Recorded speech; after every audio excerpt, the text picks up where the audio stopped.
What's up, everybody? Welcome once again to our breakdown of 1,000 plus chapters of One Piece. If you've made it this far, God bless you. and we hope you have been enjoying yourselves. As always, I am Sean, Bearded Capitalitin. And I am Jerry Robo Tengu Smith. And as per our course for these specials, we have our good friend Mike Del Vecchio. Say hi, Mike. How's it going, guys? And thank you for sticking, not only the fans, but you, Mike, joining us every time for this. Like Jerry always says, you've trapped us in this cabin, for days on end. So look, I was hoping they were forgotten. I was hoping they forgot about the hostage situation that's been going on. All right, fellas, this is maybe the final. We'll see. I think we said that last time too, but we got a whole lot going on here, and we wrapped up a whole lot of cake. A whole lot of cake, which we'll get to after the petting zoo, because we had an entire episode that was literally one arc. Right. Rosa. Right. So this time we're starting off with Zoe. So it's all good. I've got a tall glass of water for Zoe, and then I made a rum and root beer for Whole Cake Island. So with the root beer in it, that's very fitting for Whole Cake Island. I approve. Yeah. It's been interesting. I actually only had notes for the My Hero Academia arc of the camp, but I forgot we were doing One Piece, so I'm going to do my best here. Oh, dude, Midoriya is my favorite pirate in the entire franchise. So anyway, where we left off, Dressrosa, we had just once we concluded that arc, the Straw Hat Pirates gained a huge power in the world now. They have a fleet with all of the gladiators and everything that they saved from the arena. So something that they kind of flashed to every now and then, that we'd get a little snippet of, because it was literally one of those things, right, where, we were reading so much into this arc, and it's like, holy shit, I haven't seen fucking Sanji, Nami, Chopper, or Brook in like 100 chapters or something like that, right? Oh yeah, for sure. I like it, yeah. Yeah, it was like their voice actors must have had like a great vacation whenever that happened. So we finally get like tidbits of them every now and then, and we see that they're on this like strange island, running from people. We find out that they had made it to this island called Zoe, and we kind of get it in a flashback, right? Because we see like one little action scene of them and some weird shit happening on this moving island. Right. But when it takes place, we've got the rest of the crew that's getting to this island, and you find out that it's on the back of a giant elephant. Which, yeah. Okay, like the situation of a giant elephant that can walk across the ocean. Mm-hmm. Is that still technically an island? I mean, it is One Piece, so I guess technically we'll allow it. Look, we've long accepted that we're just a universe on a turtle's back, right? So I mean, very true. We are Discworld. Discworld. So this giant elephant called Zunatia, it is essentially like, the protector of a race that we've encountered before, but has never been called out by name, and that's the Mink tribe. Right. So the great thing about them getting to the top of this thing, because it has like freaking ridiculously long legs. I mean, it's standing in the ocean, so they have to get up to the top of it, right? Yeah, gams for days. Right. So one of our new samurai that we picked up in Dressrosa, Kanjuro, right? Yeah, he has the ability to paint things into life. So what he ends up doing is drawing this long dragon, I can't remember what they're actually called in like Chinese mythology. Like Shenlong, to get an idea of like from Dragon Ball Z, which I think Right. is a play on what they're normally called, is something similar to that, Yeah. if not just that. Mhm. Yeah, yeah, and I mean, like, it's great. Like Sean mentioned before, it's just this like, I mean, you might not even remember, but we were talking about one of his creations later, and how even Robin is like, oh, that's too Yeah. cute. I jumped the gun on it because it was just one of my Yeah, favorite, yeah, like arguably one of my favorite Robin moments alone. But yeah. like, yeah, how we talked about how he draws, and not draws very well, but they Right. still come to life. And Hmm. everyone in the crew is just like, ugh, like, oh my god, man, that's a horrible drawing, but thank you. And Robin's like, it's so cute. Yeah, it's essentially this like humongous like dragon, like think of like a basically a Falcor, but it has like a pig face and little tiny like feet or whatever. You brought up Um, Falcor, yes, with yeah, Blood I did. Dragon. Yep. So of course the Straw Hats have to name it. They call him Ryunosuke, and it's like this fucking thing is like so pathetic and struggling to get to the top of this elephant, and it's just the most adorable thing ever. And it's kind of one of these things, you know. We don't know what to expect from this island at this point. We just know that there's island up there. They of course can't get the ship up because it's so tall. They basically get up there and are immediately attacked. And they kind of get this whole sense of you know, if they find out about the samurai, then you know they're going to be in a lot of trouble or something like that, or it can cause some issues. Well, come to find out, they were actually recently attacked by some of you know, we also mentioned Kaido for the first time ever. Like he finally made an appearance in the New World for us anyway. Well, apparently his right hand man and his right hand man's crew came to attack this giant elephant, and they were looking for a samurai. Um, and this is actually with Jack, who is one of Kaido's, you know, big generals. You know, you talk about these emperors that have absolute like huge fleets and stuff, so they all have like, you know, pirate captains in their own ship and everything, and this is one of Kaido's like top dogs. Right. And he's also the first person that we've seen in the whole series that has a bounty of 1 billion, right? Oh yeah. Oh, Yeah. that's right. That's Mhm.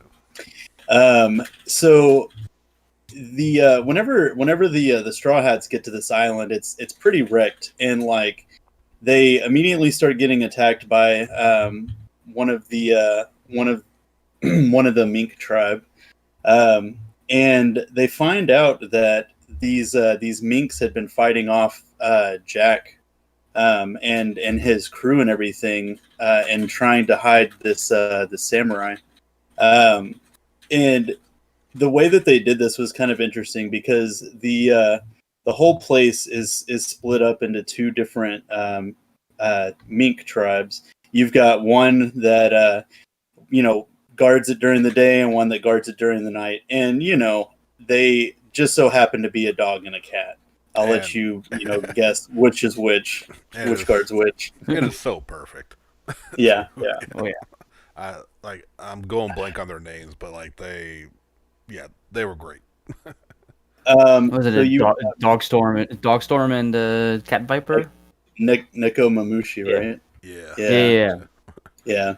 Yeah.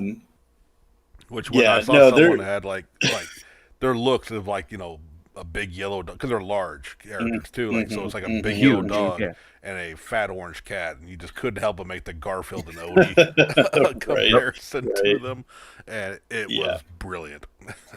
Yeah, and it was kind of an interesting thing too because we also had like you know, I think one of the first ones we saw, right, was Carrot, Yes. and she actually damaged Luffy, so we know that these anytime somebody can actually get like a damaging blow on Luffy, we know that there's like some strength there for sure. No, Oh, for yeah. sure. And, There's something special about him. yeah, Carrot quickly became one of my new favorite characters too.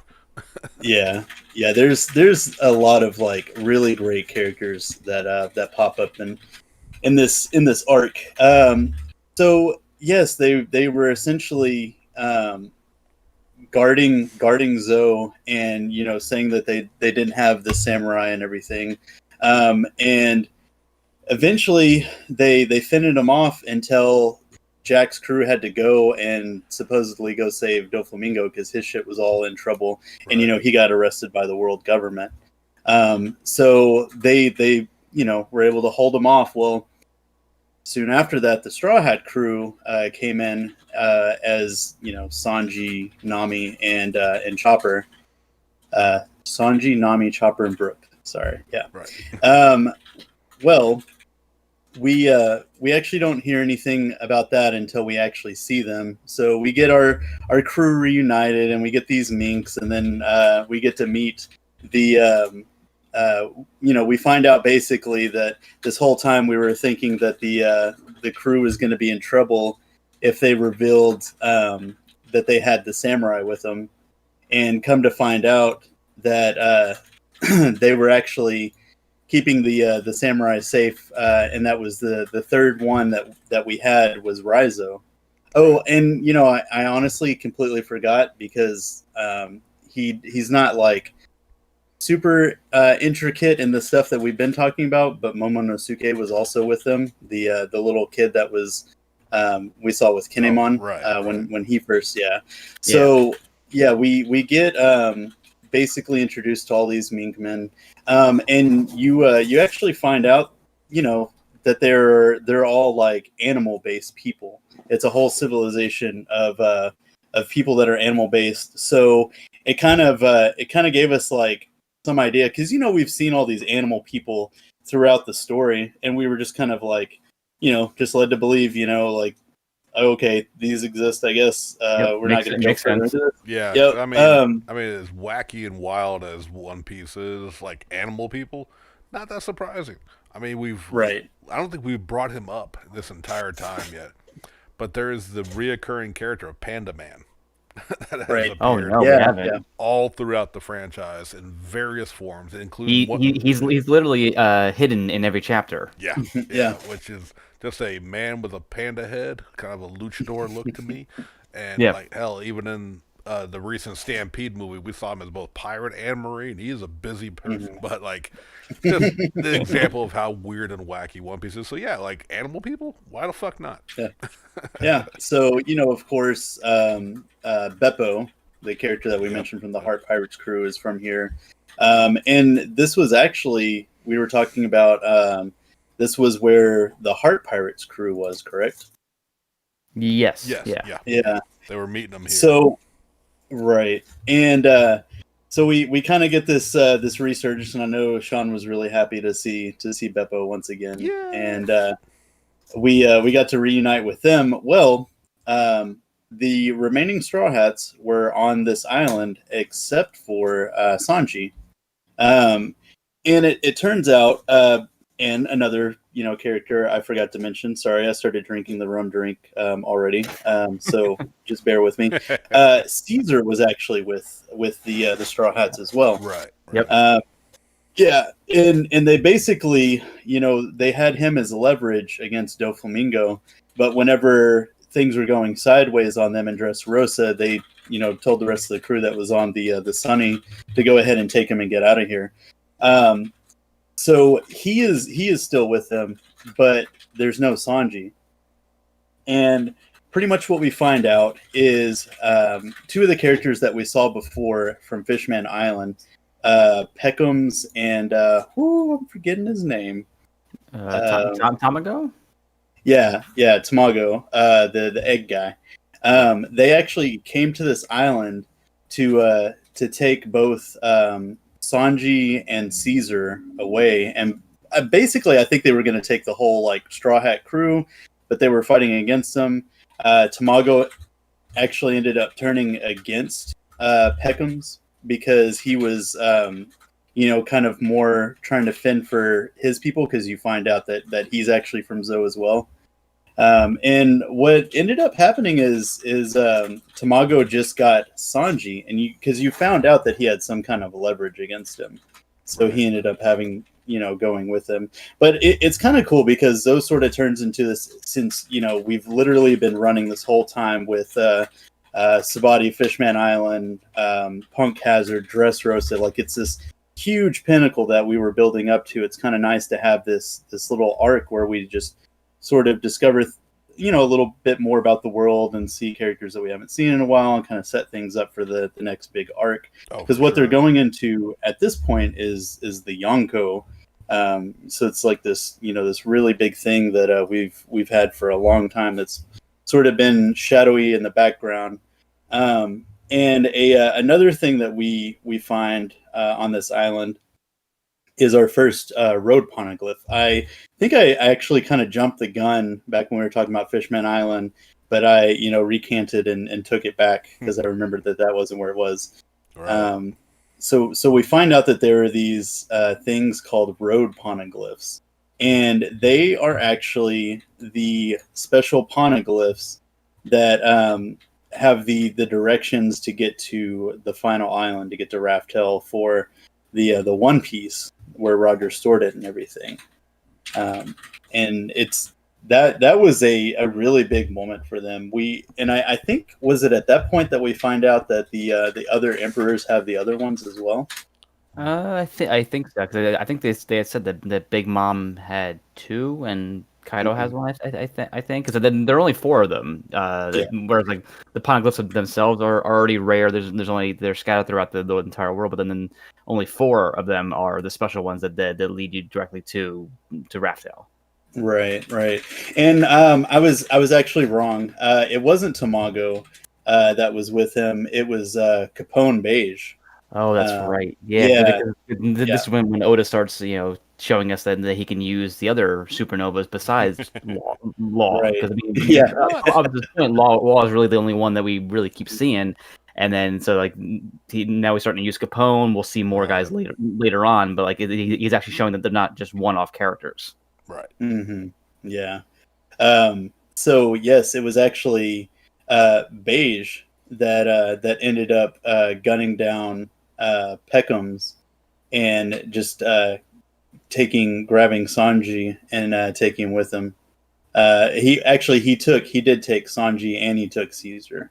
I forgot that he grabbed Caesar, because Big Mom had apparently a big thing about Caesar, that she was wanting to capture him. I think it was mostly due to his involvement with helping Kaido and Doflamingo. During that time. Mm-hmm. Yeah, everyone wants Caesar because he was the one who was making the smiles for Kaido. So like people want him to like disrupt that, or they want him because to continue doing all that. So he ends up being a pretty important pawn that they keep pushing around. Right. Yeah. So it just kind of turns into this interesting thing of them making plans on what each person's going to do, and the Minks are basically like with them, and some of them have to go to Wano to help Kinemon and his people, because we find out that the Minks have ties to the samurai as well, and then we get don't we get some that end up saying that they're going to go to the revolutionaries? Or am I mistaken? I think like they split up into the Straw Hats split up into 2. One going to Whole Cake after Big Mom. The other one's going because the ultimate goal is to meet at Wano, because Wano is the climax, or the final battles area for all the samurai people. And so some of them were going to go there ahead of time to kind of start infiltrating. Luffy and part of the crew are going to go to Whole Cake, and then there's a third, I think, that with Cat Viper, they're gonna go find Whitebeard's crew. So Marco and all the guys who survived after that. Right. Yeah. So that's how it goes down. So yeah, you essentially have what I think it's Luffy, Sanji, Brook, and then it was one of the minks that ended up going with them. Oh man, I'm he's a tiger, isn't he, or a leopard? Pedro. Pedro. Yeah, the kind of musketeer Yeah, I was confusing him with Shishilian, who's the lion, I think. Oh, right. Oh yeah. Yeah, so like how they have this day and night thing going, each of them have, their leader and then their most trusted warriors and everything. And for Neko Mamushi, his is this tiger person named Pedro. And Pedro decides that he's going to go with the Straw Hats to help them get their Sanji back. And as they're on their way to go, they find out that they have a stowaway, and it's Carrot. is their big stowaway. Yep. Which Sean's favorite. The main character, I don't know, like the peppy attitude and the fact that like even this early on, and we'll get to later, like you said, she damaged Luffy. I like there's something up with this rabbit. I'm digging it. I'm all about it. Yeah. And it's like, it was just kind of interesting, right? And I've heard this kind of talked about a lot, is like having your own. I mean, especially whenever you're introducing so many characters, like for these like later arcs, right? It's kind of nice to split them up and split them up with characters and stuff like that, because like you had a big portion of the crew that went ahead and went to Wano with the remaining Heart Pirates, and well, actually, I think they went with all of the Heart Pirates, right? And then you had the rest of the Straw Hats that went with Luffy to go to Whole Cake Island to rescue Sanji, because we can't be leaving any crewmates behind. Oh no. Abandoned. Yeah. No, even the perverted chef. Well, I mean, yeah, you can't leave your chef behind. That's just like he's the third in the monster trio. You can't leave him out. Whatever. Yeah. Usopp totally could have replaced him. Okay, so I also like that Carrot. Her personality fits right in with Chopper and Usopp and Nami. Like she kind of fits into that grouping too, really really easily. Oh yeah, for sure. That's what I thought. Right. That's also what I liked about it, was like once they got all the like kind of introductions aside, she just clicked with the crew right away. And I wasn't one of those she's joining them, but I was like, you know what, I'm digging this character already. So. Right. She's a bit of a ditz, but she's pretty great. Yeah. So anyway, for our Whole Cake Island arc, I finally got a list here, so this is great. We have Brook, Nami, Chopper, Carrot, Pedro, and Luffy that are going to save Sanji. And it turns into this really like clusterfuck, but it's pretty cool because we also get to see the extreme like and absolute might of another emperor. Like we haven't seen this since Whitebeard's crew.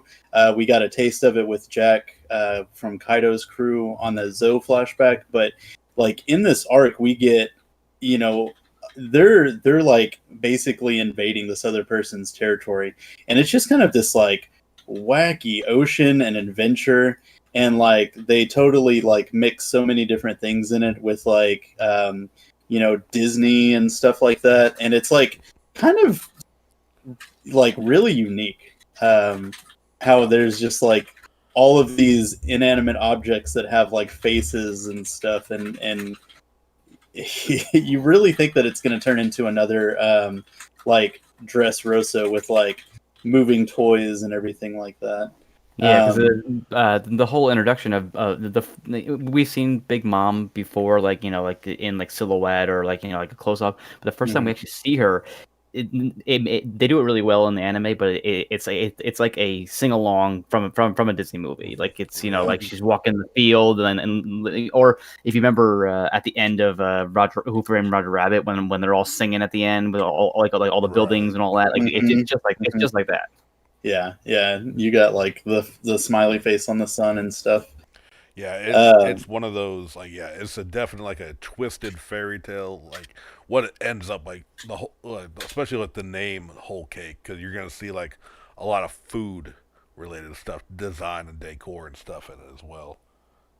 hmm Yeah, and it's just like you get that, but then you also are like blown away by this Sanji backstory. This is a character that's been in since I don't know, like what issue 30 or something like that, like Yeah, chapter super somewhere early around on. there.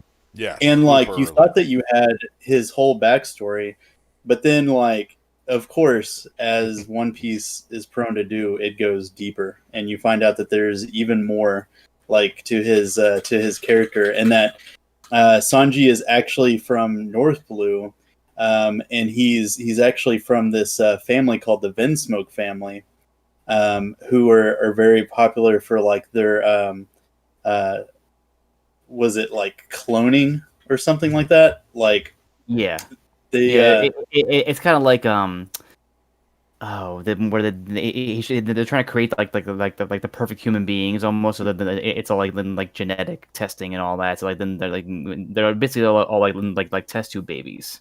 Right. right.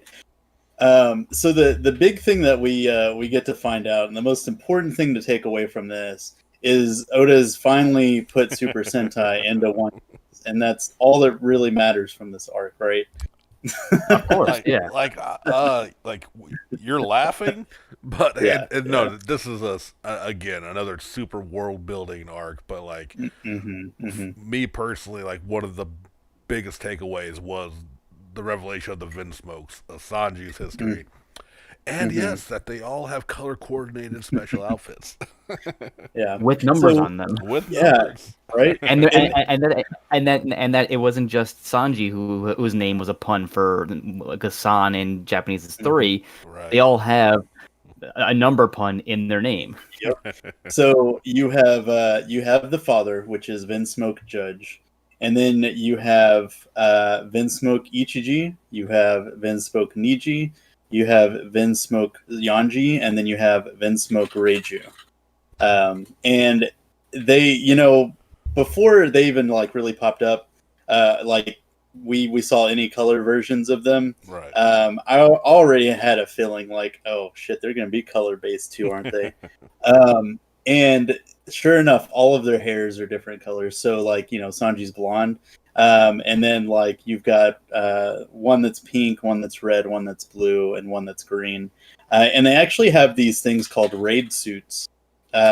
It's one of the things I think that they're one of because it's supposed to be like a kingdom that produces weapons and stuff like Right. that. So they Yeah. produce weapons and soldiers and stuff. And one of the things that they have is this type of suit that you know keep in a capsule, and then you just like henshin basically, and it goes on you and like turns into like this hardened armor kind of thing. But so you also find out like with Sanji's backstory that he was the defect in the children. They were supposed to be like the strongest clones essentially, and he just didn't cut it. So they actually locked him up, and they still technically had a mother and everything, and he was always trying to be there for his mother, but it was kind of almost like if you want to it was like an opposite almost of the Endeavor's family, if you want Right. to like really Yeah. kind of Yeah. like look into it that way. um Well, yeah, because where I'll say also we before we even going even back before we actually see them, they're introduced as like the villains in a manga in One Mhm. Piece. Like, Yeah. like they're basically the equivalent of Shocker from Kamen Rider. They're like the Mhm. evil like Nazi Germany allegory, in that. So like Right. that's why they're so big on the genetic testing and all that, and that they're big on like military and all that. Right. Yeah, and which kind of makes sense with Sanji being the good guy, right? Because usually they have like a person that's supposed to be turning into a bad guy and ends up Right. Yeah. becoming the good guy. Yep. So the whole reason, the whole thing with them popping up and Sanji going out here has to do with them forming an alliance with Charlotte Linlin, with Big Mom and her crew. And essentially what they're going to do is they're going to, because that's how Big Mom really gains a lot of power, is she has a lot of children and she marries them off to other pirate crews and cities and countries and stuff like that, and pretty much absorbs their might. Right. She wants to have she wants a kid from every race in the entire world. Right. Right. The only ones she doesn't have, I know for sure, are giants. And some I forget what the other one was, but it might have been the Vince Smoke family. But yeah, that's her thing, is that she is everyone's mom technically. Right. Yeah, and if you'll if you think back to Thriller Bark, and there was a lot of speculation on that, kind of like back in the day and a little bit after it, as like the arcs kind of carried on, and we found out that there was an emperor named Big Mom. But there was actually a pirate captain that was stuck on Thriller Bark, that was one of Big Mom's daughters that left the whole island and everything. And I'm trying to remember her name. Lola. Right. She was the big zombie pig thing. Yes. So she was actually a really big part of that arc. And then, we kind of find out, I'm pretty sure, like, with Nami and everything, like, she even told Nami that her mom was, like, a big deal, like, in the New World and stuff like that. So, that kind of got gears turning, 500 chapters ago, or 300, 400 chapters, something like that. Again, Oda just loving planting those seeds of, like, what's going to play out later. Right. So we have this daughter that Sanji's supposed to be getting married to, and you might be asking yourself, "Oh, why would Sanji agree to this?" And it actually turns out that the Vinsmoke family had found out, about his life on the Barati and Zeph that took him in and everything, and they were basically threatening Zeph's life if Sanji didn't go through with this. Right. Right. Do you remember why they finally found him after all this time? Was it because of Sanji's fame, or it was the fact that his newest Wanted poster after all this actually has his face. Right. The whole running joke that they can never get a picture of him. So the first one it's black because the camera guy didn't take the lens off, and then the second one was the drawing. This one they finally have a picture of him, and that's how his father knows that he's still alive and out there. Right. So and also his newest Wanted poster says it's not Wanted dead or alive. I think it just says Wanted. Wanted alive or something like that. Right. There was a lot of speculation about that too. I remember that now.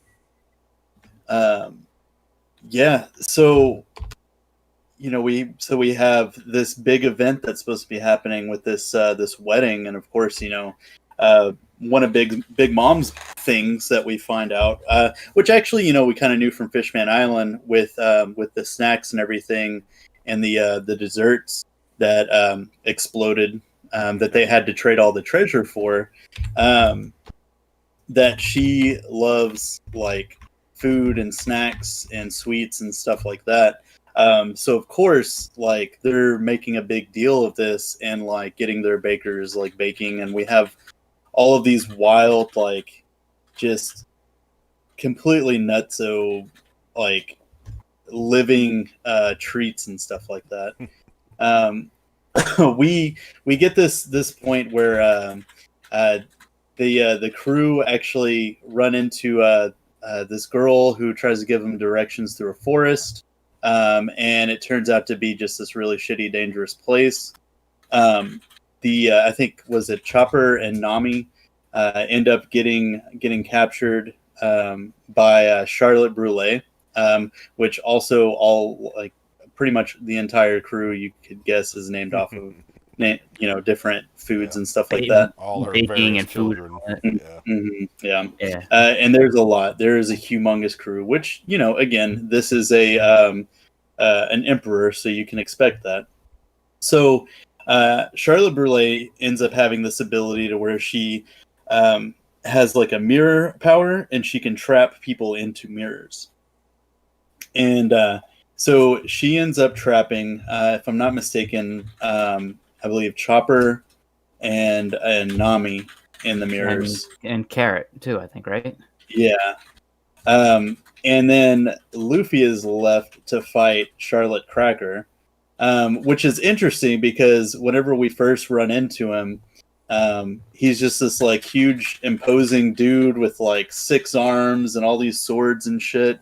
And he's got like this cracker armor on and everything. Right. And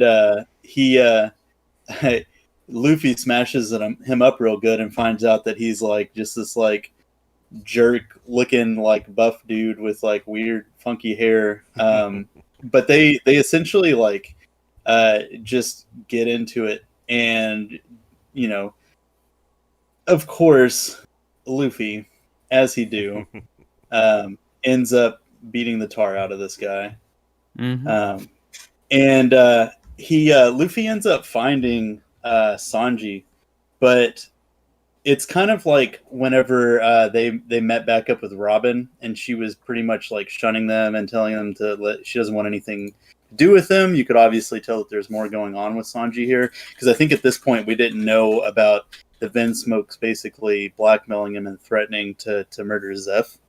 So he essentially kicks Luffy away and gets to this point, where he's like quitting the crew and stuff. So along with like that part of the Water 7 arc, we also get this other sort of emotional battle. Like not like on par with the Usopp Luffy fight, but it's still like, Luffy like not understanding what's going on, and Sanji, trying to just save his crew and everything because he doesn't want them to be destroyed by the Big Man Pirates or the Vinsmoke family and everything. It's kind of this thing of like, everyone fears the world government until like you see Luffy punch one of them in the face, and then you realize, oh, they're not really shit. They're just human beings or whatever. Right. So it's always kind of been this dark cloud looming over Sanji's head. We get to this point where Sanji finally gets to meet Charlotte Pudding, who is his wife to be, but she was also the person that gave them the Straw Hats directions. So we're trying to like figure out, is there more to her than this? Like, what's going on here? And I don't think we said that the whole point of this the whole reason why they took Sanji back was to get into the Big Mom Pirates. Right. The Vinsmokes are going to offer up their reject basically as like an arranged marriage with one of her daughters, and then it's basically like a symbiotic relationship kind of thing. Right. Mm-hmm. So like all this is leading up to a wedding for Sanji and Pudding. Mm-hmm. Yeah. So Sanji finally gets to meet her, realizes that she's like a babe or whatever. So he's like feeling a little bit better about it, and then like. He basically, so he's feeling a little bit better about it. But then you find out that Charlotte Pudding has this like dark side, which we'll see back and forth a lot in this arc, which was kind of interesting. Yeah, very like kind of schizophrenic in a sense. Like yeah, because like she would be because like. I know they kind of didn't reveal it right away, but she has a third eye. Yeah, and if I remember right, right, from that show nobody watches. But I believe if I'm remembering right, like that is kind of her trigger. Like when people see it, yes, it kind of brings out the evil in her. She's very ashamed of it or like embarrassed by it or something. And Sanji's like, "You're still hot. It's all good." That's not bothering. Yeah. Well, I wasn't a huge fan of Pudding's character, the whole time, but I like why she is in the story is because, we've established, hundreds of chapters ago that Robin can read the poneglyphs. Like it's a lost art of being able to read these things, and Big Mom has her because I guess something about her race or whatever, the third eye race, whatever, right, can read them at some point. So like she's grooming her to be able to read the road poneglyphs that she has in her possession, so she can finally get the Raftel. Right. Yeah. We so we also get to this point where another person shows up here, and it ends up being Jinbei. And we all remember Yes. Jinbei. He Yes. decided Hell that yeah. he was going to join Luffy's crew, but there was something he needed to do first. It finds out that thing that he needed to do was basically quit Big Mam's crew, because he Yep. ended up having to join her to be basically her avatar in Fishman Island. Right. And he had decided, he had found somebody that he respected in Luffy, and decided that he was going to quit Big Mom's crew. So he basically took his, I guess, a lot of the former like Sun pirates, and came to this island to basically like ask for, forgiveness, and he would take whatever punishment. He just wanted to join the crew, join Luffy's crew and stuff. And I think this was before he even knew that the Straw Hats were there. Yeah, I think you're right. And I think he he was like, I don't think, I think when they do run into each other, he was like shocked, like, what the hell are you doing here? Like, this is, like, Right. I think he even like, maybe they meant, I'm a little vague on it, but like, I think they mentioned it. He was like, no, you don't want to, you guys are not ready for an emperor. But, Mhm. Luffy's so good at listening, so, I mean, yeah, absolutely. Um, yeah, and it just kind of like, it was really, really an interesting kind of thing having him there as well, and just having that other presence. Meanwhile, you have Pedro that's sneaking around as well, and he has already done this, right? Doesn't Pedro just have one arm? yeah. And I think he lost it because he actually left Big Mam's crew.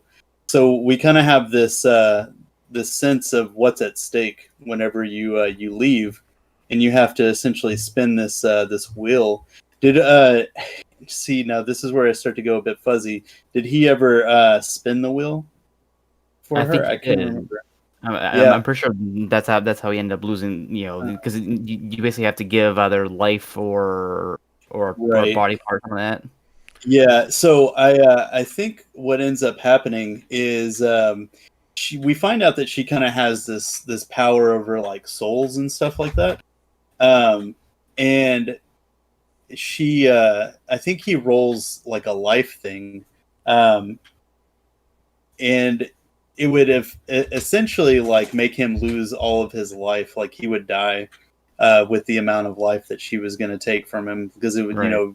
it was part of his lifespan that she was going to take. Yeah, because we find out that Big Mom's devil fruit is that she controls souls, kind of like Gecko Moria, but with shadows. But like she can take souls out and put them into other things. So that's why literally everything is alive on her island, is because she's put either her part of her soul or someone else's soul into these things. Yeah, because like Yeah, the people of her island, isn't it like an annual like a tax thing? Like she has to take like a little bit of their lifespans constantly. That's like one of her demands for the island she controls. Yeah. right. And we actually find out backstory from her that she had like an insatiable hunger and everything, and she was essentially just dumped on this island where this orphanage was, and um, she made friends and stuff like this, and they they I think it was this whole thing of like them introducing her to some kind of treat, and it really got her like really craving it, Yeah, and it put her in some kind of a frenzy. And so she went into this frenzy, blacked out, and then whenever she came to, nobody was there.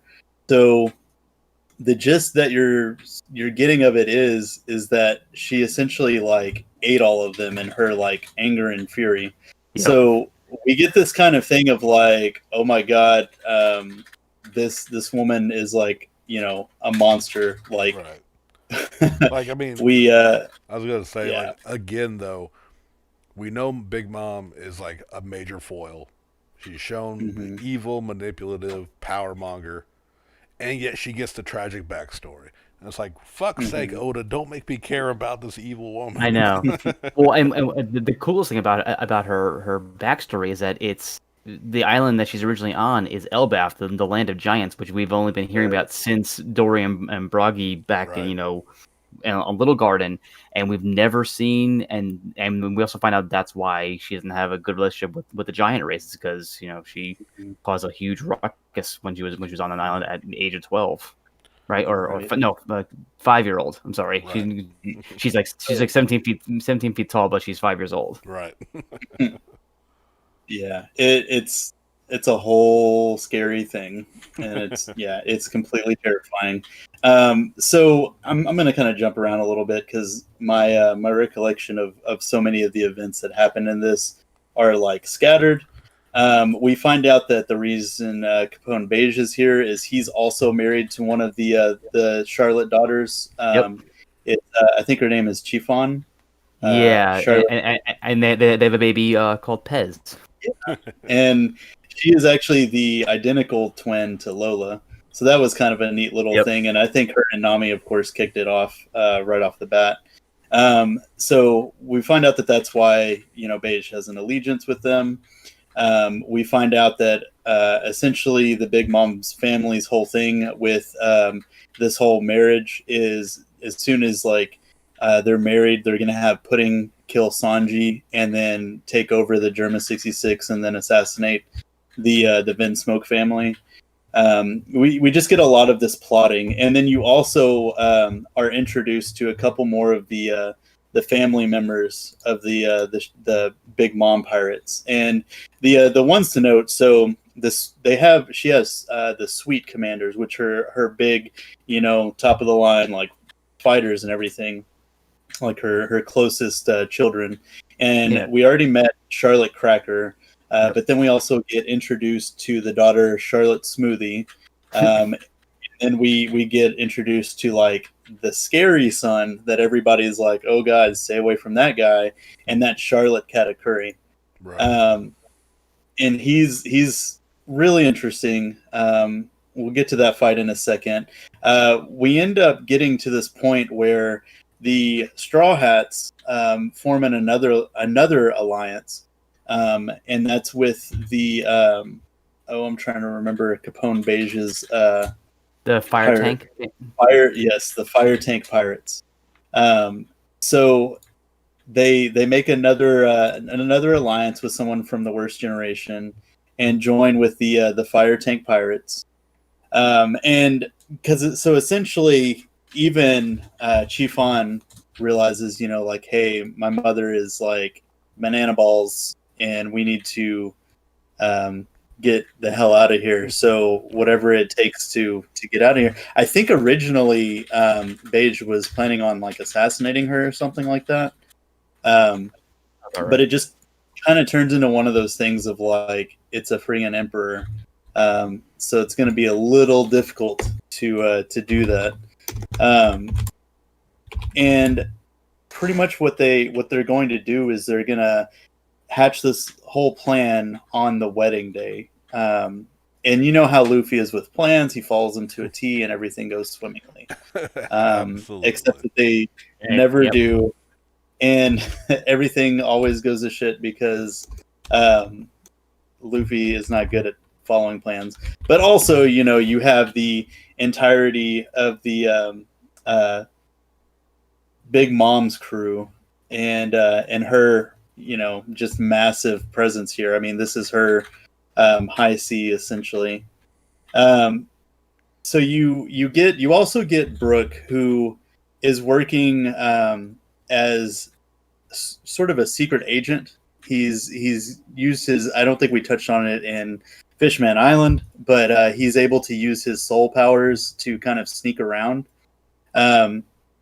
He ended up getting etchings of the poneglyphs that were here at Big Mom's. But in doing so, while he was getting those, since she can control souls, she basically captured him. And it was like, oh, cool, a talking skeleton. Like, you're going to be like basically my pet type of deal. I think he was like really kind of a hero of this arc, A little bit, like in little the shadows. bit. Yeah, Low key, sure. low key. Yeah. yeah.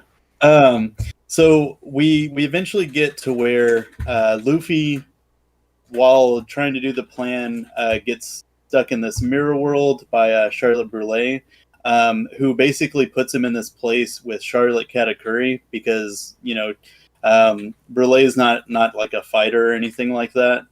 So what's she gonna do with someone who is a fighter? She's gonna put him with another fighter. Eventually, Chopper and Nami gain control over Brule. They capture her and they start using her mirrors to just basically wreak havoc across all of the islands. But this fight with fucking Charlotte Katakuri and Luffy is like amazing. Yeah. Like, because his devil fruit is so similar to Luffy's because his is the mochi devil fruit, which is it's like a confection for Japan, I think, but it's very rubbery and stretchy, kind of like Luffy's rubber. So that it's basically like a mirror fight of the two of them. Yeah. And it's Go ahead, Sean. I was gonna say it's that one if you ever seen like an anime or any kind of Japanese where you see them basically pounding the dough and whatever it's made of that makes it like it's just a super stretchy and it's when it's still being like made. It's known for this. Right. They literally have to hammer it in rhythm and keep it moving so it doesn't like literally solidify. So it's a not rubber, but it's a very stretchy like Japanese treat. If you haven't tried mochi, it's not for everyone, but it's still it's worth trying out. I think it's pretty good. They actually have gotten to the point where you can get it in the most of the freezer sections in the supermarkets and stuff around here. Nice. we get it occasionally. It's pretty good. Yeah. The only advantage that Katakuri has over Luffy is that his ability, like he can kind of dissipate almost kind of thing. He's a paramecia, but he's as close to a Logia as you can get because like he can turn into his body into mochi kind of thing. Right. So because it is something that could be like say like the treat, you can bite a piece off of it. He can break apart in a sense, but still like maintain his whole body. Yeah. The solidity and everything. Right. He also has a sweet tooth for sweets. Yep. Another thing of note is he is also the second person in the series that has a $1 billion bounty, and his is actually higher than Jack's. Amazingly, his is a 1,057,000,000. Right. Which is a real impressive ability. Yeah. He was also seen, I think the first time we see him, that just left people guessing what his ability was and everything, is he shot a jelly bean at somebody with such force that it like caused like a hole in the ground. Right. So there's a reason why this dude is one of the big commanders in her army. He also wields a spear, which is really interesting. Yeah, and then and his observation hockey, is like so much that he can see into the future to a point. Right. Yeah. So like, so his fight with Luffy, it not only is it a mirror, stretchy versus stretchy, but it's also kind of like his fight with Enel, who can see what he's going to do next. Yeah, and it really just kind of turns into this all-out brawl with them basically just pelting the crap out of each other or trying to until it's snack time. That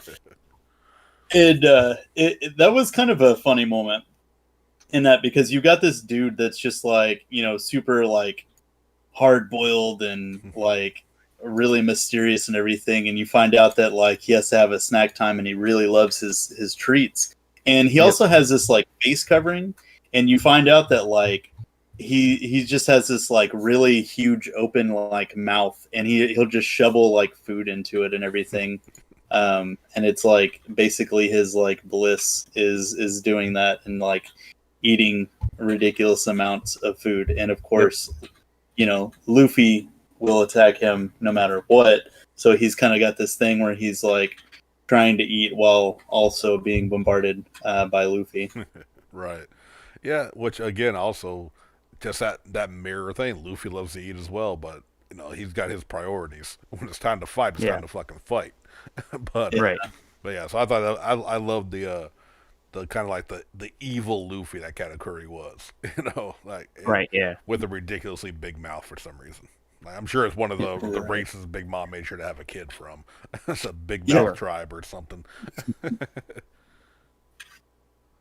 Yeah, and I'm trying to remember, like, I guess Luffy ended up escaping for a short time, and then they were fighting again, and Luffy ended up,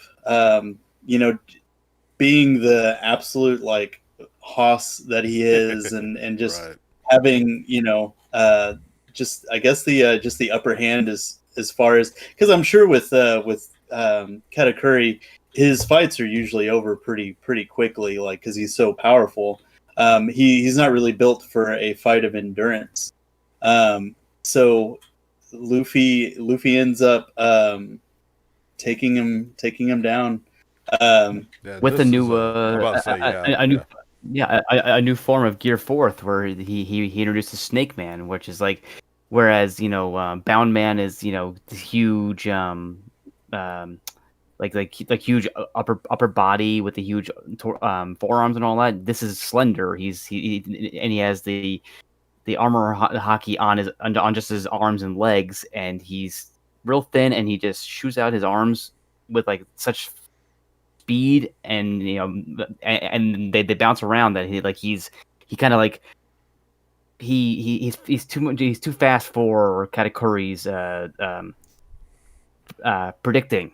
Right. I think with the Operation Hockey. I think it was like a combination of the speed, as well as like even Luffy didn't necessarily know where they were going to go before it went to its target. So there's no way he can predict what Luffy wants to do when Luffy doesn't necessarily know what direction those arms are going to spring to before beating the shit out of him. So it was once again Luffy, that moment of genius and greatness he has in the middle of getting his ass whooped. That's just like the key to like 99% of his victories.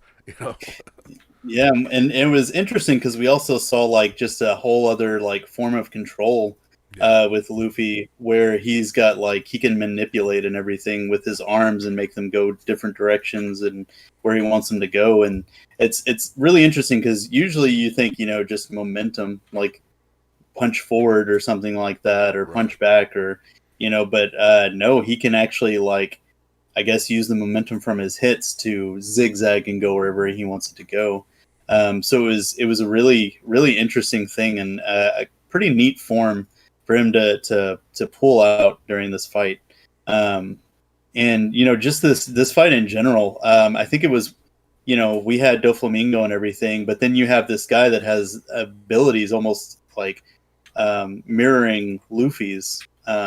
That it was just really kind of cool to see how he would handle that kind of thing. And also, pretty cool. And something else that someone pointed out at one point was, I think every devil fruit, it's interesting, right? Because Kaido is known for having Zoans on his side, whereas Big Mom has Paramecias on her side. Mm-hmm. Yeah, so like pretty much everyone on her crew, I believe, has Paramecia abilities. Just about, yeah. Yeah. So we get the ending of this battle with Luffy being the winner, of course, as Luffy do. Oh, sorry. And just kind of thought about that. How like even though it's not all like just the Emperor, but like you said, like each of them kind of have their set, and the Marines are a Logia type. Yeah. Logia, so they kind of got the market cornered for them. I never thought about that. That's real interesting. And something that we didn't mention, I don't think we did anyway, is that Sengoku had the Buddha Zoan fruit. Yes. He busted that out during the war, and Right. I'm kicking myself completely forgetting about that. But that was there there was was a lot going on. lot to go on. But Yeah. a giant afroed, long goateed, Yeah. giant Buddha showing up in the middle of that Right. war was definitely a major. Fully gold too. Fully Yeah. gold Buddha, which Yeah. is again, and the fact that it's a Zoan type, that gods, Mhm. the gods are a Zoan type, which Yeah. is usually associated with animal. That's it. Right. Yeah. Yeah. Always because struck me as funny. because him and Chopper, I think, are the only two that have a human fruit. Right. Yeah, and his is basically what the mythical version of the human fruit. Yeah. I believe. Yeah. Like much like Marco's is also a mythical Right. zone as Yep. well. Right. Yeah. So, oh man, we get this Alliance with the Straw Hats. They basically were using Brule to do a bunch of shenanigans. We get to this wedding, and it's just, of course, this massive fucking cake. Right. We have a lot of interesting people that are here. To note, we've always seen the newspapers and everything throughout. You know, they bring us any kind of news on the what's happening in the world and stuff like that. And we actually get some of the big players for the news world, and their names are absolutely escaping me right now. But one of them, because the news is delivered by News Coos, the big head honcho is actually a bird. I'm assuming he's like a bird mink man. Yeah. Big News Morgan. Yeah. And I forgot that they even had what was it? A scene with him, like defending his people. Yeah, Morgan's. It's just a big bird, dude. It's pretty great. But essentially, all these people are here to cover this story between the wedding between these two big powers in the world. We get to a point where things are about to go down. Sanji essentially uses his charm to not die at the altar. And then when the Germa figure out that they are being targeted, they try to fight back. I think at that point, Sanji had found out about it, and he had been planning as well. Because didn't he have their suits with him? I can't remember exactly how that played out. I think so. But anyway, he basically armed them because they were all outnumbered and was like, hey, we need to fight or whatever and escape out of here. And as all this commotion was happening, they ended up destroying the fucking cake. And Big Mom was not happy about that at all. Because this was supposed to be this amazing cake that was made over several days from different islands, and it was the best ingredients were used. Yep. If I remember right, that wasn't it revealed because birthday cake is especially or this specific type of cake. I think had a connection to her past, like her mother's recipe, or that birthday cake was what made her go berserk in the past or something. She had a deep connection to this very specific cake that was going to be for this wedding, and she is fucking pissed. Right. Yep.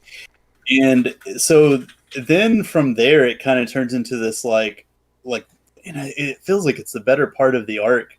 The second half of the arc is them escaping Big Mom's rage and trying to survive while all of her people are coming after them. And then you have because she's just basically I guess hunger drunk. Yeah. Or rage drunk, and Right. she's just both. She is. she's just the epitome of hangry right now. yes, yes. Personified in a monstrous, overgrown child woman form, and yeah. I was just gonna throw it out there this. This arc had a lot, again, kind of like we just followed up from Dressrosa with that little break in Zoe. Mm-hmm. It's another huge arc with a lot of reveals, a lot of world building, and some good fights, maybe a little drawn out for my taste. Yeah. But this fucking chase sequence was fucking amazing. Yeah. I enjoyed the hell out of this one. Yeah, I mean, because we find out she has like three personal like souls that she has around her. She has the sword in her hat. She's got the cloud and the sun, Yeah. and she's flying around on kind of like Goku on the flying cloud, swinging this flaming sword at them. And just as she gets hungrier and hungrier, she's losing weight, and she gets like more gaunt and like disgusting looking and just like creepy and just ugh. And what I liked about it too was like for a second there you kind of feel like, oh, even though Luffy is like just pretty much spent after his fight, but you know, you're like, oh, is this going to be the clash with Big Mom? They're like, no, we can't fucking handle her. Even at this point, they're like, fuck no, we're going. Fuck this shit. We can. Even now, still at this point, they're like, no, we're not Emperor ready. No. I mean, yeah. So far, she's the only like big bad of an arc that he hasn't beaten yet. Yep. Mm-hmm. Yeah, and it's just this tremendous like she is essentially a force of freaking nature. Yeah. Like they have an entire like warning of each of the islands, like, hey, Big Mom's on a rampage. We need to take shelter, you know, type of deal. During all of this, it kind of turns into that thing of like, you know, where we have Charlotte Pudding, where she's going back and forth on if she wants to be a good person or a bad person, and Sanji ends up taking her with him, and he decides like, oh, I'm gonna make this cake for her and everything. And meanwhile, all of Big Mom's crew is trying to direct her after the pirate or the Straw Hats, right? And you know, wreck them while also having other people go after the Straw Hats. At one point, it's kind of great, and I loved that this happened. That Nami is using her advanced climb attack whenever I think it's the cloud goes to attack her, and she starts feeding it like clouds from the climb attack.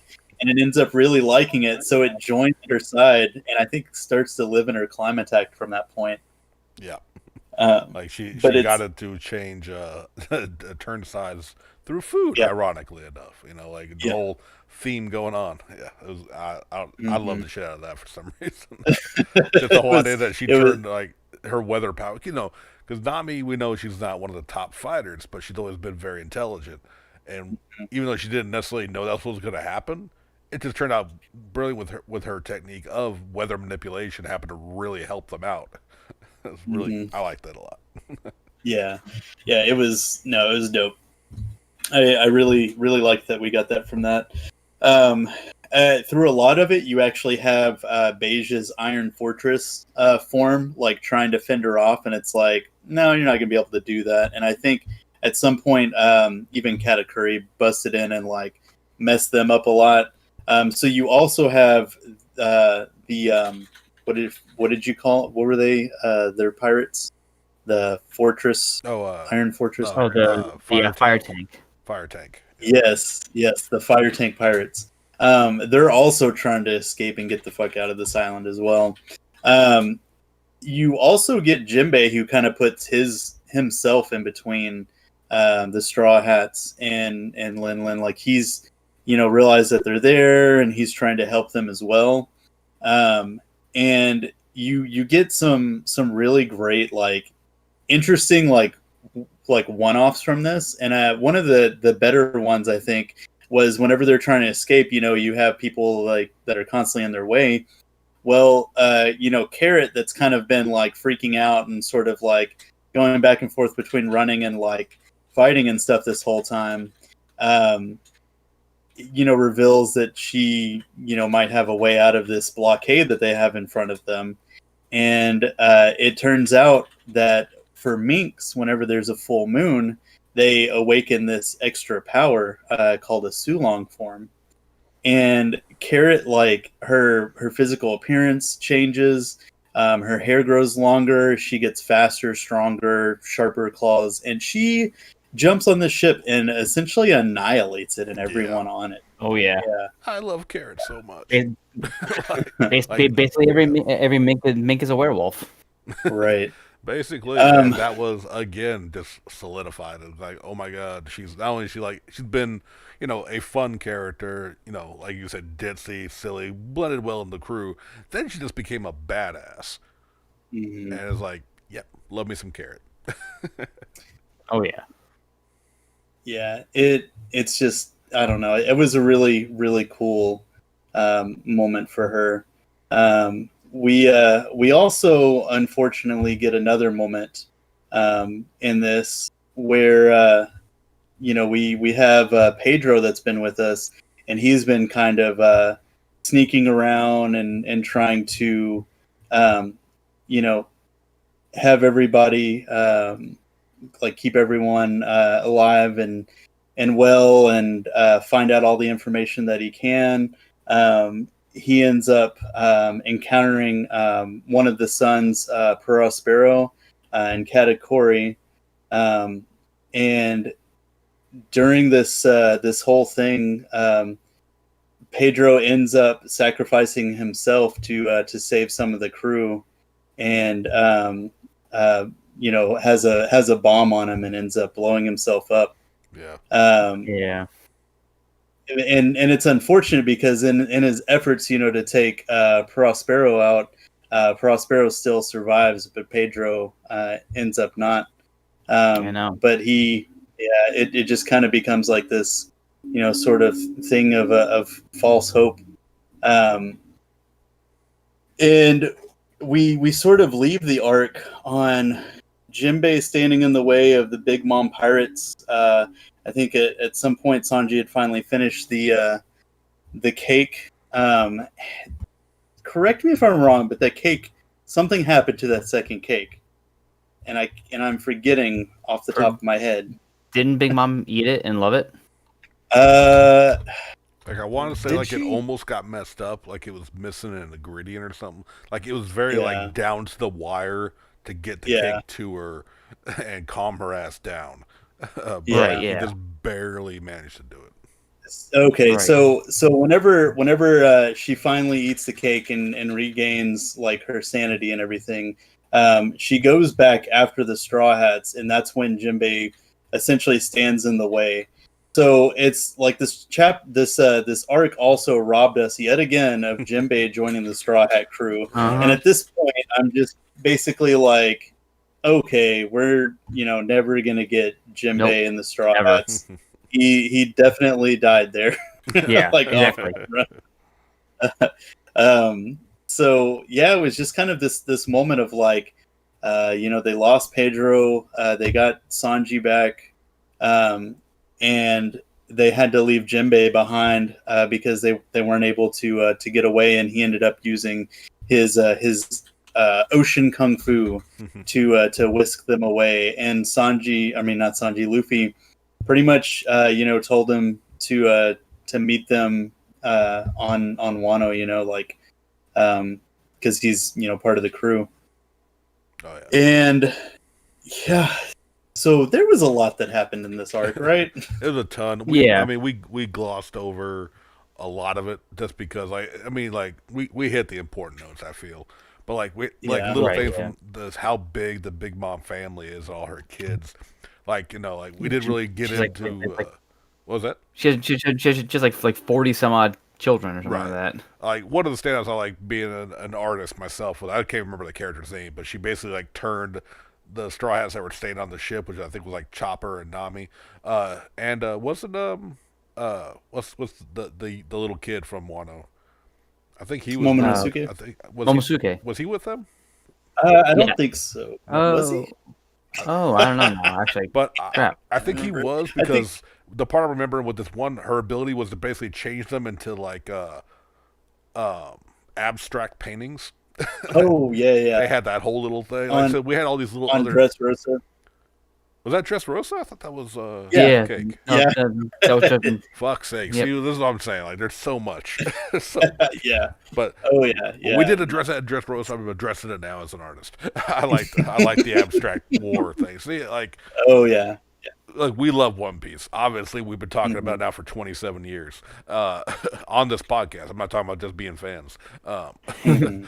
But yeah, there's so much. But in Big Mom, they had so many other like little, all her children being. It was very cool. But like after Dressrosa being so long, I wasn't super excited during this another super long arc. Yeah, Mhm. same. But as always, the highs are some of the best high moments in all of anime and manga. You know what I mean? Like Oh, for sure. even if it drags out, when One Piece when it hits those oh shit moments, it's some of the most memorable moments.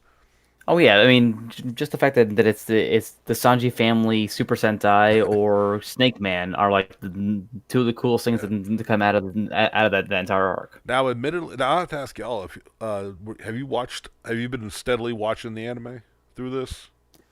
I have not lately. No, No. no, I fell off so long ago. Because I've been itching to get back into it because I heard with the Wano arc that it like really picked up again. right, because But it's been I haven't. Yeah. I was just gonna say is yeah, because I've been reading more than watching, and especially through this arc, because the pacing of Yeah. the anime, for whatever reason, they've been dragging it out. Anyone listening who watches the anime, you know what I'm talking about. Of like Hmm. you got 22 minutes of a show and 15 minutes of it is like recap, opening, ending. But I damn near want to say they gave in the anime because they'll do this sometimes. They'll have a special thing that's not in the manga. I want to look it up because I want to say I heard that the Vinsmoke family got like a Super Sentai style opening. Like Mm. they did a Oh, special thing. I could be wrong, but I swear I remember like hearing Soga that. King. Yeah, like how he had his whole thing. Like I want to say they did something for the Vinsmoke family.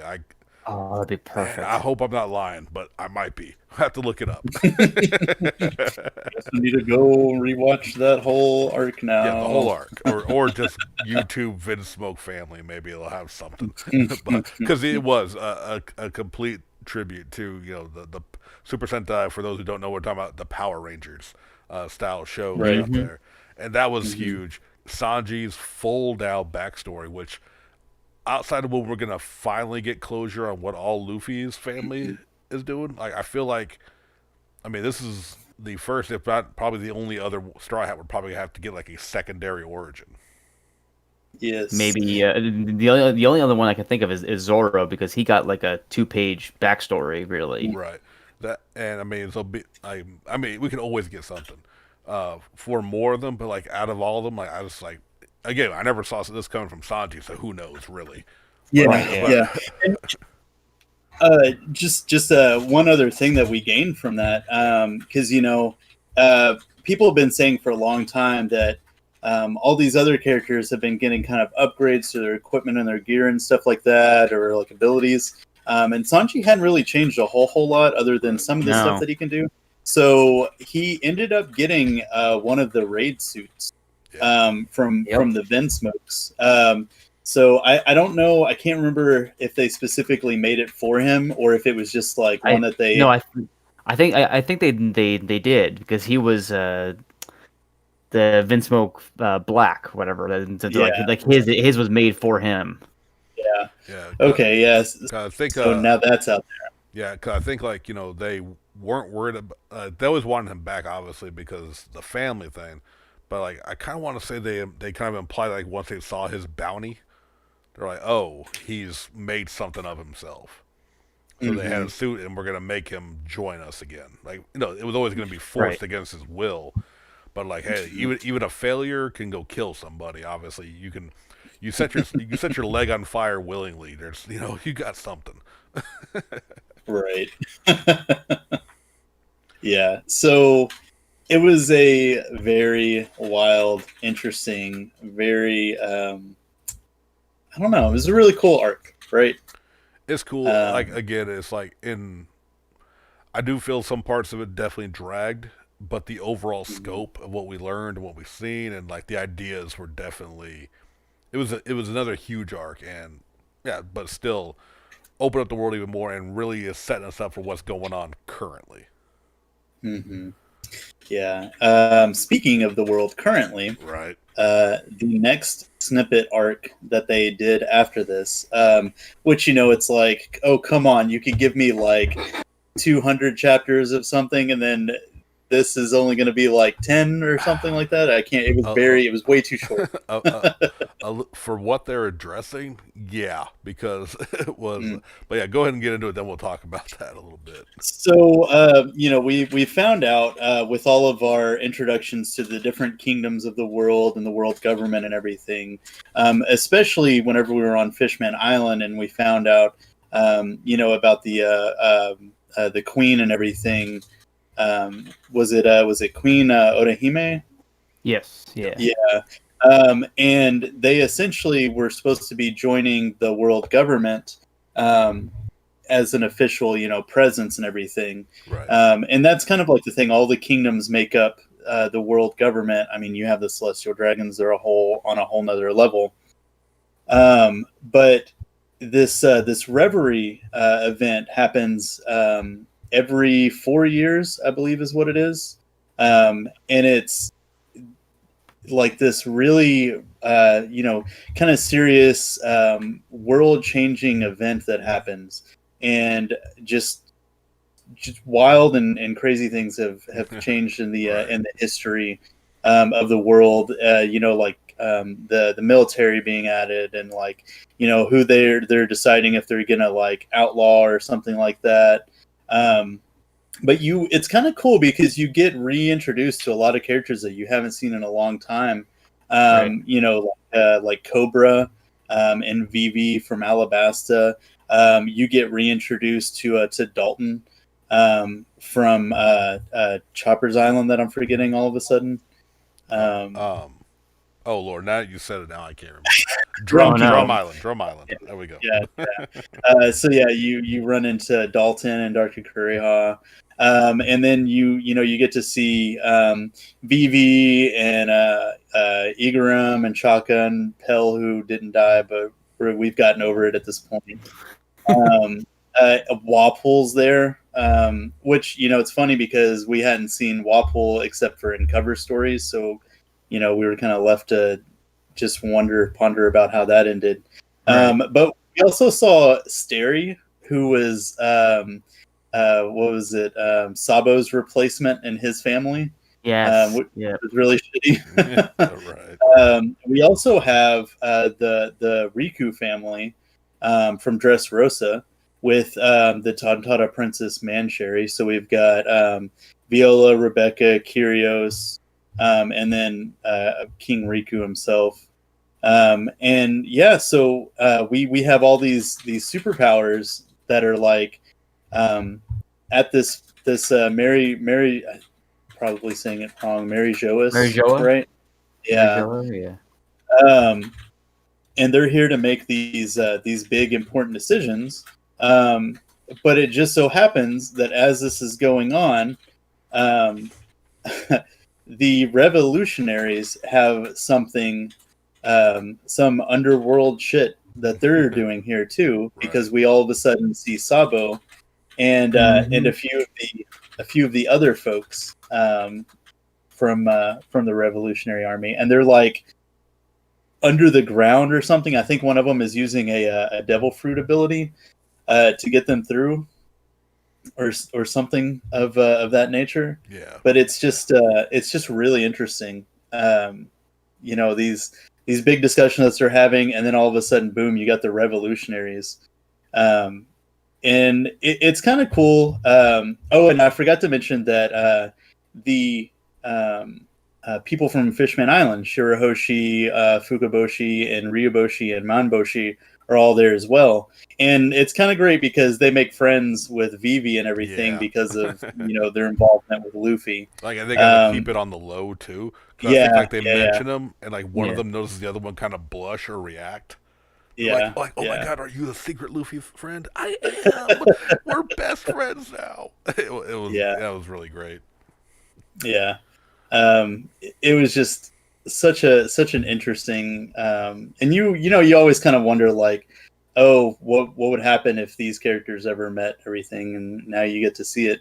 But the thing that kind of just is just kind of sad here is they just sort of end it with finding out that the revolutionaries are there, and we don't really, know of any event or anything that happened. I think there are hints at it. They also introduce. They're talking about the warlords and everything, and honestly, I think that they had done this prior to Zoe, maybe, but they introduced one of the warlords as being Whitebeard's son. The last one, the self-proclaimed son of Whitebeard, Right. Weevil. Yeah, Edward Weevil, who has a slight resemblance to Whitebeard, but he got a little bit, yeah. He got a mustache, I think. Yeah. Yeah. But now you're talking about warlords. What we got in the manga was a single panel addressing one of the newest warlords after the Battle of Marine Ford, the return of Buggy. Yeah. Now, well, see, now they mentioned that back in Punk Hazard. We did go through it. Okay, yeah, they mentioned him, but then I think even in the manga they kind of showed his new form. Like you get like a headshot of him, but in the anime, the drape or whatever. Yeah, but in the anime, you got a full-on sequence of him. He's now using his floating, the chop fruit, to make himself look ginormous underneath a giant sheet with his hands going out. He's got his hair is huge. He looks super tall, and in the anime, you actually got the whole sequence of him mad that the giants from Dressrosa, who joined Luffy's armada, were Buggies. They were part of Buggy's crew. So Luffy stole his fucking giants. and he's like, they're like, where are the giants? Like the reports are like, I think it was Mr. 3 or someone was telling him like, who's still rolling with him. Loyalty, man, loyalty. Candleman is loyal to the clown. Basically, like he's getting informed that the giants quit. They're joining Luffy's armada. He's like the fucking Straw Hats. Like it's for a Buggy fan. And him, like they gave him a special little animation sequence instead of like I think it was just like maybe a single panel or a really small appearance in the manga as opposed to what they gave him in the anime. So they gave my boy some justice in the animation. Yeah, because they pull out his wanted poster and they have all the wanted posters of the different ones that they're showing, and his animates and he says some shit. Right. Buggy always talks some shit. Always. But one of the big things that we know of that actually came of this was that they were actually abolishing the warlords. Yeah. Right. The Shichibukai, which was kind of a big move. I mean, but after the events of everything that happened with Doflamingo, it's kind of one of these things of like first Crocodile is like secretly trying to take over this island and doing these dealings. And then they find out that Doflamingo is doing it on a much grander scale. And he's working with one of the emperors. Right. So, with all of that happening, they pretty much have to just shut it down, and abolish the warlords of the sea. And so now all these. I was going to say, and who was one of the ones pushing for that? Fujitora. Yep. Yeah. Fujitora. He's wanting to clean up the Marines a little bit. Oh yeah, and it makes sense, especially after everything that happened on Punk Hazard with Akainu Smoker.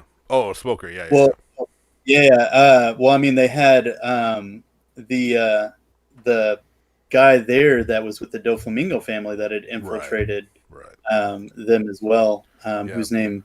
But we get like I do remember us getting because like I don't remember when exactly it falls in, but it's roughly around this time of the meeting up, everything. Like you see a little bit of like Akainu arguing with Fujitora about what he's been doing, and he's like, "Well, you brought me in, and I said I'm gonna do things my way," kind of thing. Like, so you could tell like Fujitora came in as an admiral, but he has his own plans, and he wants to change the Marines, which Akainu is not liking. Because he's like, well, I'll cut off all your benefits. Like, I don't give a shit. I'm going to do what I do. Right. I control gravity, motherfucker.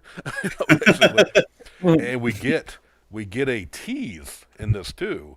Because I think it was like after he gets off the transponder snail, you see he's talking with someone who said he's been fasting for like 4 months or something like that. He's all silhouetted out, and we can only assume this is the other admiral. Right. who Right, we've yeah. discussed in the past about him potentially being, based off Yoshiro Mifune, but we can only speculate. We don't know. It just showed that, like, yeah, I want to eat meat because I haven't eaten in like 4 months. Like, how the fuck do you just do that? But Seriously. but we get that. So that's again more of this, like this little more snippets of world building we got after all this other Yeah, as I mean, well. this is one of the shortest arcs in the whole series. It's only 6 chapters in the manga, but it has so much world building and so much, stuff being, getting revealed. Like the whole. Have we ever talked about the five elders of it, where like Didn't they're really like get the into it. Yeah.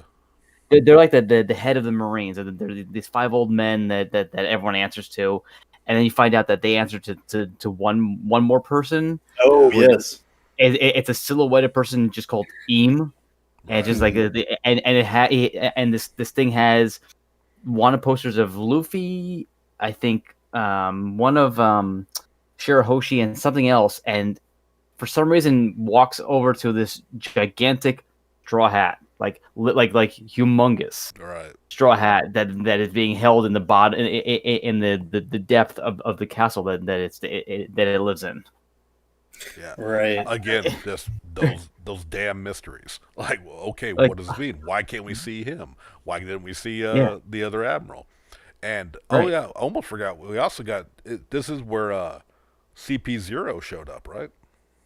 We saw them briefly somewhere else, but yeah, Oh, this is when we see that Dressrosa. in Dressrosa. Yeah. But this time we see that CP9 guys are part of it too. So Rob Lucci, Kaku, I think Spandam is part of it now.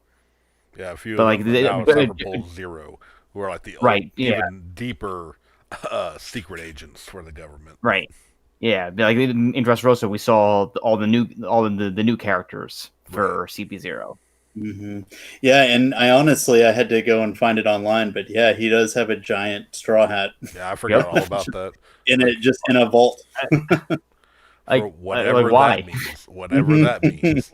Like there's Out of all the things that sound ridiculous that we've talked about in the past like 12 hours of show, like the fact that like that sounds the most stupid. Like if you told me when I started that 900 chapters later that there'd be a person sized straw hat sitting in a basement somewhere, then no, that's stupid. like yeah, that's we're gonna find out that the one piece is that straw hat on Luffy's head completes that one giant straw hat. Yeah. Oh fuck me.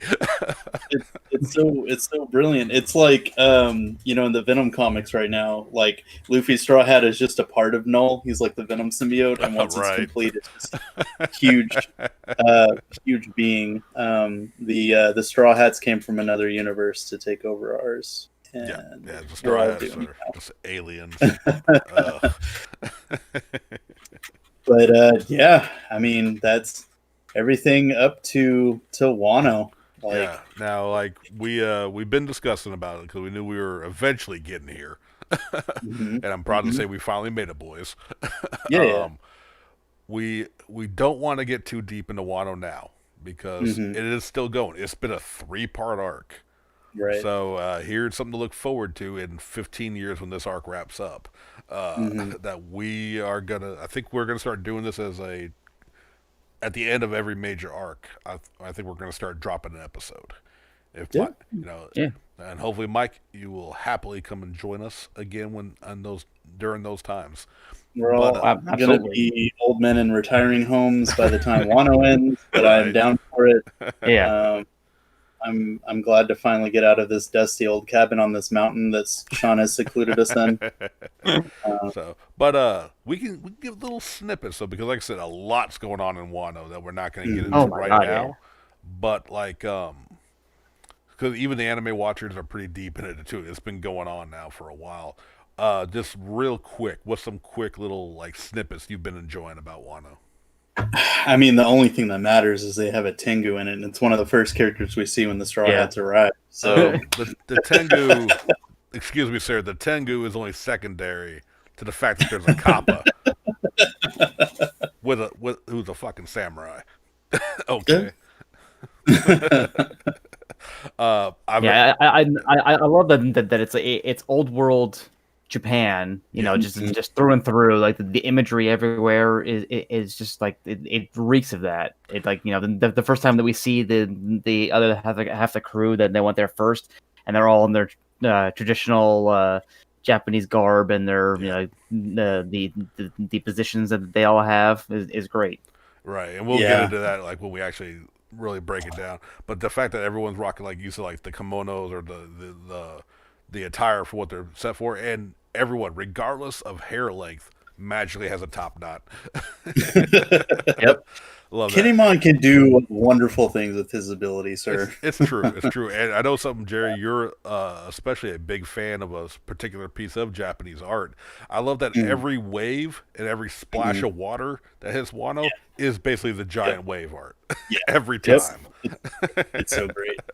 I also really love how they just threw in different characters in different roles. Like Sanji is like a typical like carpenter, and he has like the headband and everything. And then Sanji has a I think it's like like an Odin or a ramen shack or whatever, Yeah. or soba. He's selling soba Soba, because they soba, call him Soba, Soba yep. Mask. Yep. Right. And So he's got a little soba cart, and he's got like the apron and everything on, and Yep. it's just really great. I think, of course, they bring Nami, Robin into like the whole geisha Robin. Yep. thing. Um, one thing I really So- liked too was like we see it a little bit in Kinemon and a few Mhm. and a little bit in Conjuro, but I don't think quite as deep.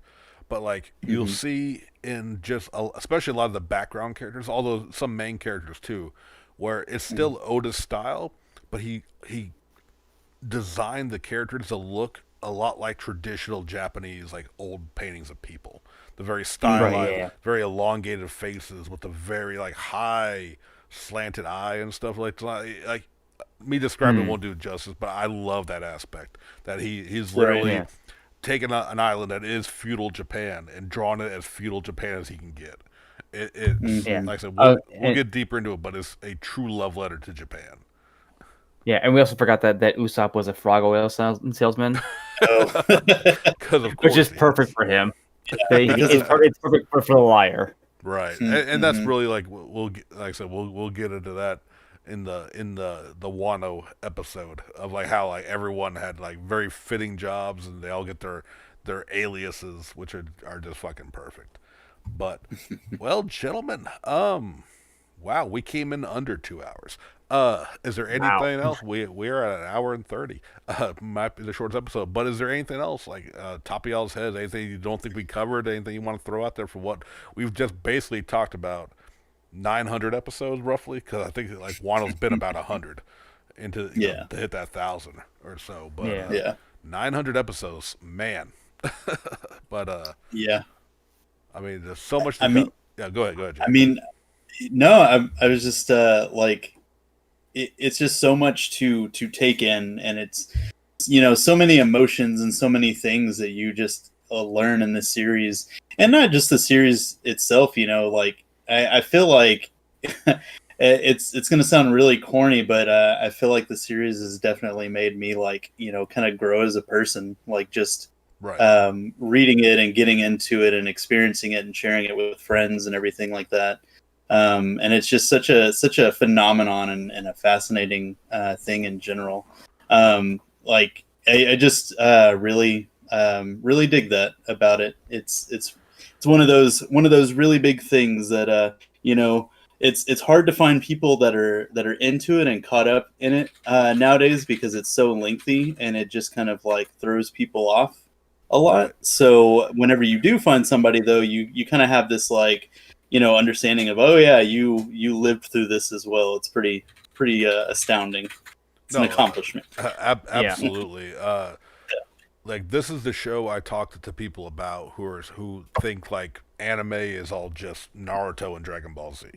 Right. They're like, Right. yeah, I mean, I like anime. I've seen like, I like the fights are cool, but there's not much story to it. It's all just screaming and pretty flashy lights and stuff. And I'm like, well, have you looked at One Piece? And the general reaction is, well, it's too long. I don't want to get into it. I'm like, all you can do is shake your head at that point. because I've run into a few people who got deep into One Piece, like say up to maybe Skypiea or even Water 7, and then maybe fell off. And if you got that far and you didn't do it, I think there's something wrong with you. But really, I respect that. Like, okay, you gave it a solid effort. Oh, absolutely. But there's far more people who, once you get into One Piece, are like the biggest fans. Like One Piece either completely puts you off, or you'll be a fan for the rest of your life. You want to buy all the toys, you want to buy the cosplays. Our buddy Nathan out there, he been loving his journey of just experiencing stuff for the first time. You know what I mean? Of just discovering things about One Piece, even though some things have already been spoiled for the man, but it hasn't slowed him down in the least. And I think like One Piece is as big as it is in Japan, and sadly not around as much here in the West, but like it's deservedly so. It breaks the mold of what people typically think of a shonen, even specifically anime, because the love. I mean, you got all kind of shonen manga and anime out there that have variety of depth, or a big world, or a character study. Very rarely do we have them at this level where it's all in one with this show.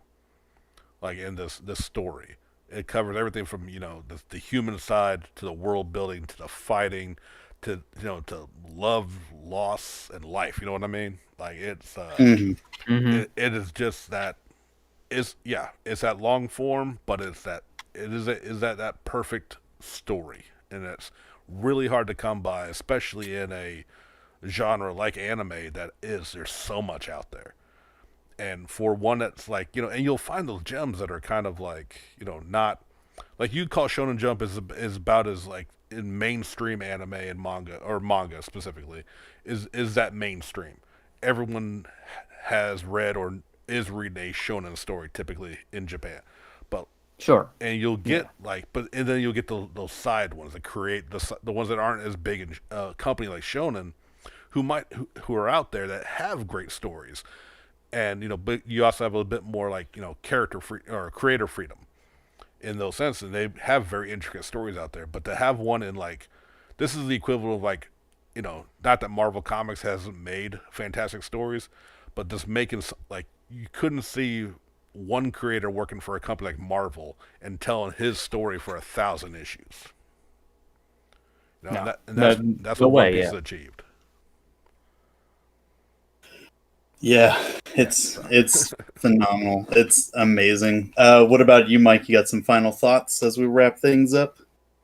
No, I mean, I think you guys really hit it on the head, and this is something that like it kind of came out of nowhere back in the late 90s, and it has been such a powerhouse through and through up until now, and that we probably won't get this again because, like, before this, it was Dragon Ball. Dragon Ball, was like the phenomenon of Shonen Jump, and when that ended, they thought, oh, what's going to be next? And then One Piece kind of, took off, and it's just hard to imagine what a world without this show and series is going to be like. When it eventually wraps up in like 10, 15 years, because like wraps up. I know Oda's been saying that he's gonna end it, for years now, but like it's still going, and I can't imagine it ending anytime soon. I'm waiting on the annual announcement of like, remember whenever I said I was halfway through? Well, I think now I am. Now, right. But like, and you talk about like it started like it picked up where once Dragon Ball ended. We had One Piece was starting up around the end of Dragon Ball. And then once One Piece had already started getting legs, then it had its two biggest competitors, Bleach and Naruto, start a little shortly after. Right. So we had the war of the big three, constantly like who's vying for the number one in Shonen. And except for 1 week, throughout all of Bleach and Naruto and One Piece going head to head every week in the Shonen polls, except for 1 week where whatever reason, the issue of Naruto where him and Sasuke were running up the damn tree to see who could get the highest up early on, it topped. That was the only time One Piece had been dethroned during. I mean, have you read it? Have you read that chapter of Naruto? It's a fine chapter. Did it change your life, Sean? And I don't know. Go ahead. I would love to know what chapter of One Piece it went up Yeah. against, because I would love to find out. I need to look was it that the up. Gaimon chapter or something? Or Like it had to been someone who just saw Adventures of Little Buggy and like nah and moved on or something. no. And up and through all that, through the war, Naruto ended, Bleach ended, One Piece kept going, and then one other book has done it had topped One Piece again, and that series is over too now. Mm-hmm. Do y'all know what Demon book? Slayer? Yeah. Demon Slayer. Yeah. Demon Slayer knocked One Piece for it may have been only 1 week. It may have been more. I don't remember exactly now. I got a YouTuber that really covers like the how the shonen rankings a lot, and Demon Slayer knocked One Piece down. But Demon Slayer was a 229 something or 209 issues of of amazing shonen manga. Well, I guess, when you think about it like that, that's probably why she quit. She was like, I only built this up to knock One Piece out of the number one slot, to keep Oda on his toes. And then she was like, I'm done. I'm ending this now. But and not to just like I'm sure we've talked on the regular podcast how much we love Demon Slayer, and I'm taking nothing away from that book. But I want to say though, like in the video I saw talking about it, the issue that topped One Piece was the same issue that came out around episode 19 of Demon Slayer's anime, which was the water like the big like eye-gasming battle in that anime, where the hype, so everyone went out and bought the damn issues, voted for like that's really sucked in it. And not taking anything away, hey, it worked. Right. But like but once again, even though One Piece got knocked down, but Demon Slayer is over. Yeah. So One Piece reigns supreme. Fuck y'all Naruto people out there who still want to clean. Like, okay, like this, I'm not gonna get into this rant now about how Western audiences really love hanging on to your one anime that ended and not moving on with your life, Naruto and Dragon Ball Z fans.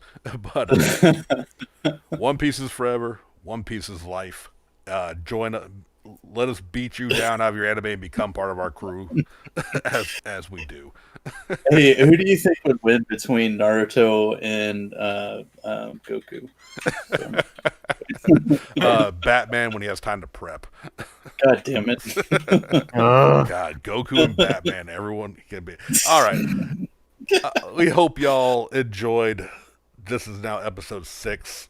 We've averaged about 2 hours, so 12 hours of us talking. What are you talking about? It's all been one large episode. One large episode. Yeah. Like this has been the longest arc of Yokai Delinquents ever.